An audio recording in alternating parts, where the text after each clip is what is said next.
The sparks, what kind of question is this? Married 11 years, 2 boys of 4 and 7. 8 months ago, after many months of premonition, found texts between my wife and a friend of ours. They were deep and intimate. She denied for the last 8 months despite the evidence. When I traveled, I found her in a state of a 16-year-old in love. I knew something had happened. She only admitted 3 days ago. My wife emotionally blocked me out from the day we got married and has been pretty nasty. I have been there for my wife, but no amount of my seduction or attempts won her over, but this friend did. I want out, but for the sake of the kids, I am choosing to hang in there. We are all deeply embedded in church life and I am quitting the ministry I am leading. The guy is also in ministry. I want out, but I am afraid to make the decision to actually get out because I love my kids. I feel very negative feelings towards her at the moment. I am 40 now, and yes, I put up with the crap with the hope that one day things will change. You are right, they only got worse. I hear what you are saying about giving a bad example for the kids. She confessed only to an emotional affair and not physical, although the texts do suggest a PA without evidence. It is hard. I forced the guy to show me the texts. She had been deleting her texts. I had confronted her about my miscomfort with the guy, but rather than stop, she went underground and started to erase the messages. I have checked and I am HIV negative. Even if the kids were not mine by DNA, I would still be their father. So, the DNA tests will not say much. I informed the senior pastor and he is taking us through counseling and assumes this is what I want. I want out. I want to start again with someone who desires to have a long-term relationship. I am a person of stability and have had it with the tumultuous marriage we have had.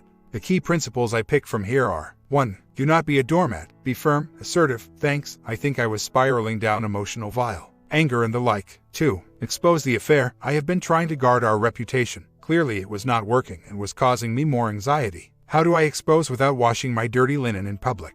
3. Implement the 180 principles. Good stuff. The texts were on WhatsApp, so what has been deleted cannot be recovered. I do not want to involve lawyers at this stage, too costly. I got him to give me his phone by asking for it. He is not married. He is 15 years her junior. Now that makes me feel even more humiliated. Recap. So I discovered she'd been having an affair in May 2012. She threw her toys out of the pram and rather accused me for not listening. It is not true I do not listen, but that she has a very strong fear of talking through issues, and since we get married in Oct 2001, she checked out of the marriage emotionally. We are now 41. It was a marriage where if she spoke to me for 2 weeks, I felt it was a miracle. I hung on to my faith to get through each day of the marriage. Hence, discovering the affair was devastating. Nonetheless, 1 year after discovering the affair, the emotional hurt ceased. She knows she has issues talking through her feelings, but still blames me and will not talk through my hurt. She is a social prowess, which means all our friends and some of mine have stopped talking to me. She has twisted and manipulated the truth in her favor. It feels depressing. My work performance over the last 20 months has dipped big time. I want a divorce, but I am scared of the effect on the kids, the social backlash, and the loneliness. On the other hand, I want to stay because of the boys, 8 and 5, but I also feel numbing terror at the thought of living in such a marriage again. The people I have spoken to keep saying either of 2 things: you are holding on to the affair, let it go, forgive and forget, or just stay for the sake of the kids. She will change later in life and everything will be okay. My challenge is she does not even acknowledge she needs to change. At the MC she manipulated the truths, which made the sessions unproductive. I was ready to stay and put every effort to make the marriage work, but she will not talk through issues. So, the emotional abandonment continues. I decided on divorce, but the pain each day and the fear of the unknown sometimes overwhelms me already and causes me to stall, but in the meantime, my life has been spiraling down. I know God prefers reconciliation, yet the fear of such marriage is making me run from Him. Limbo is a terrible place to be in. It helps to know that I am not crazy and what I am feeling is absolutely normal. 10 years later, I am remarried, thanks to many people that offered tremendous advice about not settling for a dysfunctional marriage which I'd been in for 14 years, and I did not even know was dysfunctional until I found out that she was cheating. My religious convictions had blinded me to the emotional abuse. Fast forward to today, I am happily remarried. We have 4 kids between us. My comment: a simple, straightforward story where OP took control of his situation and provided a happy update after 10 years. Story 2. After 15 years of marriage, I found out my husband was having an online affair, which he started after a business trip.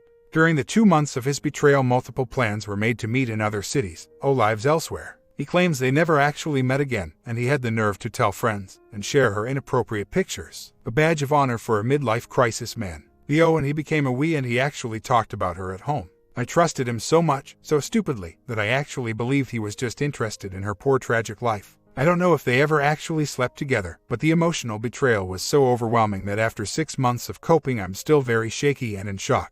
I now find that he is 2 people to me. When I'm with him, meaning he is physically in my presence, I'm able to think present and future in a positive way. However, when I cannot physically see him, he is the person in my head, the one who hurt me so very deeply. I can't tell you how much I'd like to completely forget this. He clearly would like me to as well, so we can keep our present and future in the good direction it's going.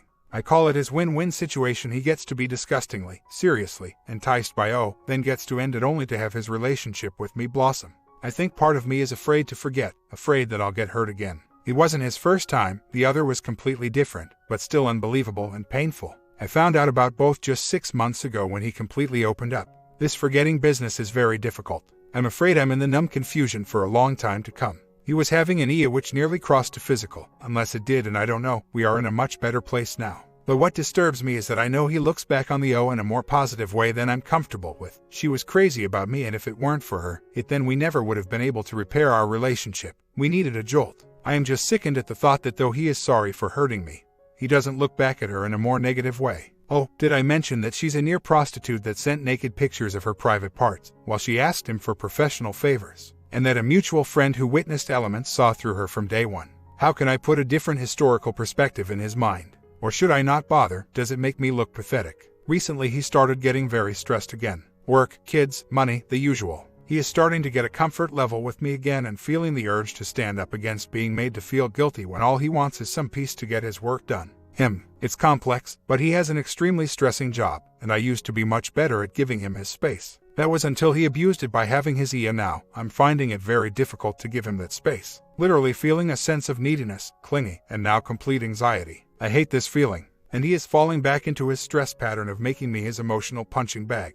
A month later, his real world is beginning to face him. Just wanted to report to all an interesting thing. My seems to finally have his feet back on the ground. He made a comment recently after seeing husband, wife friends, who I confided in about my Ia and my pain. We saw them out and he felt a distance from them that surprised him, then later said to me that he felt he must now be off their list. But his comment wasn't mean or sarcastic, or you when it was more reflective. Almost more like he understood, finally, how deeply his careless, selfish actions affected others. Earlier he would justify his actions as what many guys do. But now, seeing this reaction from these close friends, I truly believe it struck him in a new way. I don't know what good this does, but somehow I felt a sense of relief, that I'm not the crazy one to be taking the whole thing so hard. He understands that his cheating on me made our friends feel that he cheated on them too. Who is this guy that we thought we knew? He's misled us too, because we never would have thought he would have done something like that. Mind you, they never said that to him, and they never said it to me. The point is that my felt this pang of guilt in a way he didn't expect.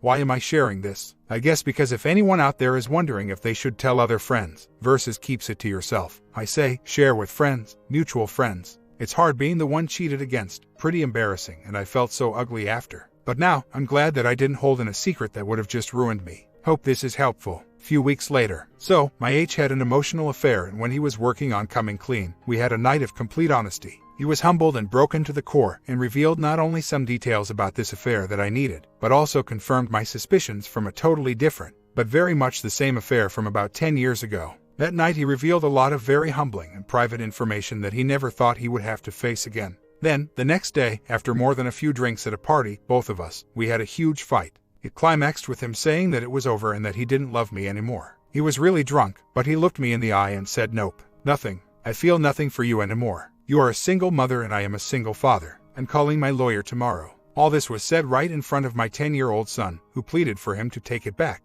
It was by far one of the worst nights of my life. He was the one who cheated and betrayed me, yet I was the one who refused to let him go. After a few days he assured me and my son that he was not leaving, that it was the worst night of his life, and that he never wants to think about it again. He also said he was so thankful that I didn't let him go. We have been patching things up, and it's actually going well. But I often think back to this night. Was it true to the core? Was it alcohol? Was it just that he was completely humiliated, humbled by revealing so much the day before? Please, anyone, I would really appreciate your POV. Is his only here for the kids and forcing a fit with me for their sake? He's grieving for the emotional loss of the other woman. He's been emotionally connected to her, and that relationship has been broken even though he loves her still. It takes time to work that out in a man, assuming it ever fully works out. Ouch. So, my anxiety level is high again as I'm approaching the 1-year mark. I'm looking at the calendar every day and remembering back to 1 year ago today, driving me crazy. I can't imagine my pain being more than it is with his and he swears it was never physical. This one anyway.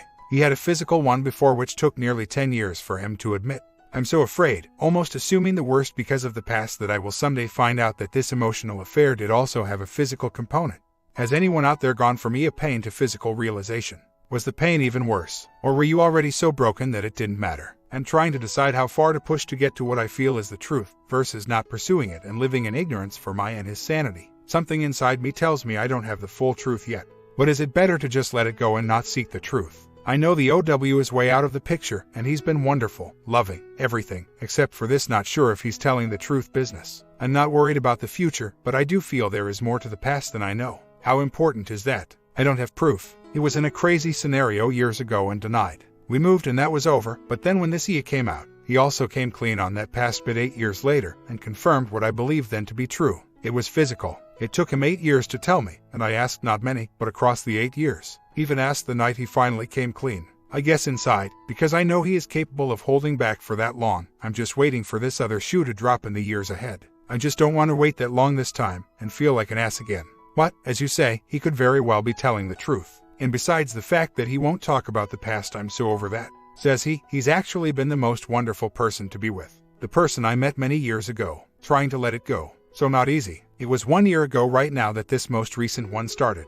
I wish my insecurity and self-defense would just believe him. Trying every day. So glad you all are here to vent with me. A little less lonely road. What I'm feeling now. 2 things. 1. Like a split personality murdered someone. 2. Like he's behind a very foggy window, and I'm not ready to clear that window yet. Let me explain. 1. The split personality thing is weird, but it's the easiest comparison I can make. Say you know you have a split personality, you've acknowledged it and have lived with it for 20 years. It's part of your life. Then one day you wake up from the other personality to find that it has murdered someone. You are in shock. You look at your hands and say, these hands did this. You can't believe it. Not only that these hands were capable of doing something so awful, but that also this other personality has dragged you into this terrible situation. This is now part of your life too. In my case, I was okay to share my body, my oneness with this other personality before, but now, no, not my oneness. He is extracted from me. However, since being caught, he is doing everything right. So, in my case, weighing the pros and the cons, I find myself here, not leaving and working to make the best of my life.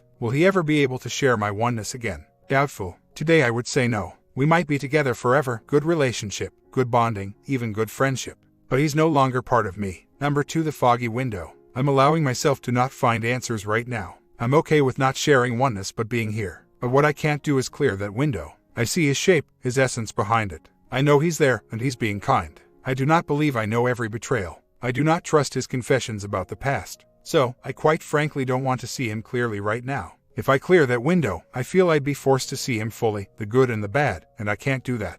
I don't want that pressure. So, for now, maybe forever for all I know, I'll keep him behind that foggy window. Knowing he's there, knowing he's being kind, perhaps believing that he won't go away. I don't have that faith in him anymore like I used to. Faith for me is different than trust. Faith for me is kind of like knowing without a doubt that he has my back and will always put me first. I simply don't believe that of my husband ever since his affair, and as time goes on, I get more and more afraid that I will never get that sense of security in my marriage again. My husband tells me and shows me that he truly loves me. It would probably be obvious to any casual observer, but I can't see his love for me. In my case, he was instantly remorseful, but did blame me, didn't think I cared. He still after 1 year won't take the blame, and I don't feel that I have the full truth. That's probably the biggest part for me. I can't fully see him because I don't know everything, as painful as it would be. And the fact that when he confessed, he also bought some time on revealing more about this one, by finally after 10 years confessing to the first 2 that I know of. It's a bummer. I don't put the pressure on myself to resolve, but I'm open to an unknown future rather than the secure future I thought I once had.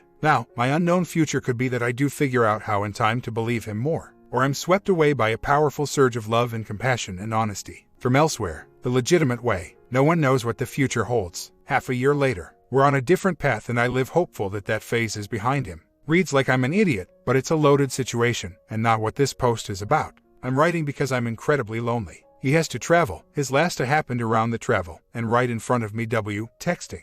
Whenever he goes, it's not that I suspect him of having another it's that I feel he is able to more easily be away from me than me from him. I'm incredibly lonely. I think he pushes his emotions away to deal with the work and return home. But I can't. Not like I could in the past before knowing about the Now, when he is gone, I feel incredibly needy and lonely and awful. Please don't suggest that he change his work. I've suggested it to others and I'm facing a reality that it's not possible for him right now. He doesn't have to go frequently, and when he is here with me things are good. But when he goes I absolutely spiral, can't move. Want to curl up in a ball on the floor and just not exist. I'm so down right now and no one can help me. How in the hell do you deal with this? What has happened to my life? I'm not supposed to be like this. My life isn't supposed to be like this. I'm sorry if anyone else out there is reading this and crashing because I'm so pathetic. I just really feel lost and lonely. Not even sure why I'm posting this. I wish he could care enough to figure out a way to make me feel better when he's not here. It's like, if he's not here seeing me like this, he can just ignore it. He knows I'm down. He knows I crash whenever he goes. I'm at a complete loss as to what he could do to make me feel better. Gave him some relationship reading to do while there and asked him to respond and talk about it. No response. Maybe that's why I'm bummed right not. I need him to read it and respond. He doesn't need it, and my need just doesn't rank up there. This is pathetic. I can't be in decision mode yet. By decision mode I am realizing that I might have to leave him eventually if this continues. I have to float day to day for a while, and it's hard. I think for now I have to follow the notion of life has its reasons and its path, and everything works itself out somehow. I guess I'm hoping that he finds a way to prevent me from leaving. And right now, I'm not feeling like he's working on that. I'm going to give it more time. But the future is certainly much less of a known than it once was in my life. I know I'm worth it. I know eventually I will be back in control of my life somehow. I know this is a temporary holding pattern. It's just a period I need to go through, I guess. Another year later. It's been just over 2 years since I found out about my H's betrayal. Today I feel this. 1. He lost the wife and gained the love of his life, both me. He's more in love with me than ever. Really, he no longer treats me like the wife. He stopped the sarcasm and clearly the anger and resentment he felt toward me, basically for becoming a mom that didn't put him first anymore. Now he is head over heels in love with me and shows it every day. I lost my soulmate, but I have gained a wonderful husband. I don't think I will ever be able to place him in soulmate status again. That ship has sailed and I just don't know if I'll ever be able to give that gift to a person that hurt and betrayed me so terribly. However, this person I'm now married to, truly an amazing husband, supportive, in love, and kind. He's the husband I never had before. 2. I still feel anxiety. The memories still hit me like a brick sometimes. Out of the blue. Well, no, not out of the blue. There are triggers everywhere. There always will be. And every time, my stomach turns, my breathing thins away, and my heart hurts. But it passes. I want it to pass, and it does. I accept these bricks when they hit me. I go through the feelings. I honor them as being part of my ongoing recovery. But then I let them pass and I move forward. 3. I still don't know what the future holds. No one does. I consider my marriage to be on a month-to-month lease. It might be the good marriage it is today, forever. Or it might be over tomorrow. One just doesn't know. I don't know if this is helpful to anyone. But I felt the need to post. It's where I am after over 2 years. I'm missing something. I'm missing that absolutely 100% everything that I felt before about the man I thought was my soulmate. My guard is up. There is a chance I won't ever feel that again. Then again, maybe I will. I'm not going to force it either way. It's sad. Kind of like finding out you're diabetic and have to avoid chocolate. The thought of never having chocolate again. Ouch. I'm glad I didn't walk away before. He instantly, well over time, but pretty quickly, repented. He's worked on his bad habits so much that they do not need to be worked on anymore in most cases, are simply replaced with good habits. If this didn't happen, I would have to have walked. When I hit a bad flashback, I am able to move past it by appreciating what I have now. With my second husband, I guess I just feel wiser, less innocent now. Some people get to live in innocence forever. He is a much better life partner now than he was, by far. That soulmate I had, he actually was a bit of a figment of my imagination anyway as it turns out. Obviously, since he had betrayed me multiple times over the years. It was just my realization of that fact that took away the soulmate part. When I look at our communication now and his newfound kindness, it truly is better than what we had. Different, not 100%, but at least kinder. Half a year later. Well, the other night a major breakthrough completely out of the blue. He had a few drinks, and the news about Arnold and Maria's split was hitting the waves. Out of the blue he looked right at me and said, "I don't know that I would have ever been able to handle all of the betrayal that you've endured as well as you. You are incredible." He apparently stumbled upon an old email that day which was written to a friend about nothing in particular. But within the message he made a comment that was very common for him at the time, like a "yeah, I do her" kind of macho thing. He said that he was shocked when he read it. I didn't like what I read, and I don't want to ever be that person again. He displayed a great sense of distaste. It was probably the most important moment I have had with my H since I found everything out. I never thought he would allow himself to admit his ridiculous, gross, and totally selfish behavior, and he completely came to this himself. I felt my love for him become alive again. After nearly 3 years of feeling kind of paralyzed, I finally came out of the coma. He's still the guy who cheated on me, and I'm not going to be the naive person I was before. My guard will always be up. But finally, I could see that he put on my shoes and walked in them, and thanked and complimented me. It was huge. Better late than never. I hope this is helpful to others. A long time back I decided to not make any decisions. I have been living, like I said, with my marriage on a month-to-month lease. Still do really. It enables me to be comforted by the fact that only I am in control of the situation I'm in, and I can change it at any time. In the meantime, though this breakthrough was huge and truly unexpected, his actions and behavior toward me has been much better. It was immediately after I found out, and he realized what was at stake. He saw my back as I walked to the door and it paralyzed him. What was remarkable about this breakthrough is that he truly humbled himself and appreciated me in a way I never expected. But if he didn't completely change his path earlier, I would have been long gone. And he knows it. He has basically done everything I've asked, has completely changed his lifestyle. He's been working toward proving to me that he wants in this marriage. Without that, this lease would have been broken a long time ago. And quite frankly, he is otherwise everything I want for myself. Just one major flaw now recognized. I truly have never met another person I'd want to be married to. Really, more than 5 years later, just learned that the my chose to have an affair with has been diagnosed with cancer. I don't celebrate this news. But as soon as I learned about this, the only emotion I felt can be expressed in one word: karma. As far as I know, my has no idea, and I won't be telling him. He has his own karma to deal with. As with everything else relating to my past behavior and its detrimental impact on me, onward. Just reassuring to be reminded of the power of karma. Trust me, he was more to blame than her, and she wasn't the only one. He has his own karma to work through, which is exactly why I feel no revenge. Stay calm and let karma carry it on. My comment: wanted to show you guys 2 short ones in the morning. We will have a longer one in the afternoon. Go grab a quick bite and the second video will come very soon.